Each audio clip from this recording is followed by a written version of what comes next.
ইলিশের মরশুমে ইলিশ দিয়ে বেগুন দিয়ে ঝোল না হলে কি জমে না। তাহলে চলুন আজকে এই রেসিপিটাই করা যাক।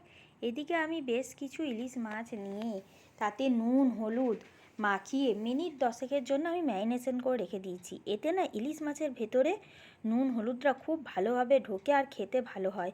আর আমি একটা বেগুন নিয়ে নিয়েছি, সেই বেগুনটাকে কেমন করে কাটছি আপনারা ভালো করে কিন্তু দেখে নেবেন। আমি গ্যারান্টি দিয়ে বলছি, এই রেসিপিটা যদি এইভাবে করেন খেতে দুর্দান্ত স্বাদের হয়। আপনাদের কাছে রিকোয়েস্ট রইল একবার এইভাবে করবেন। আর নিয়েছি বেশ কিছু চেরা কাঁচা লঙ্কা। এরপর কড়াইতে তেল দিয়ে আমি একে একে ইলিশ মাছগুলো দিয়ে দিয়েছি। এক একটা পিঠ আপনারা 3-4 সেকেন্ড করে ভাজলেই হয়ে যাবে। ইলিশ মাছ বেশি ভাজলে তার টেস্টটা চলে যায়।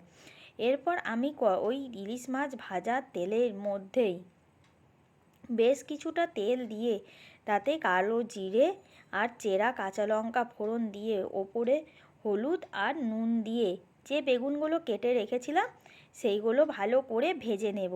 একটু লাল লাল করে ভেজে নেবেন। তারপর পরিমাণ মতো জল দিয়ে যে ভাজা মাছগুলো আছে সেগুলো একে একে ওপর থেকে দিয়ে দেবেন।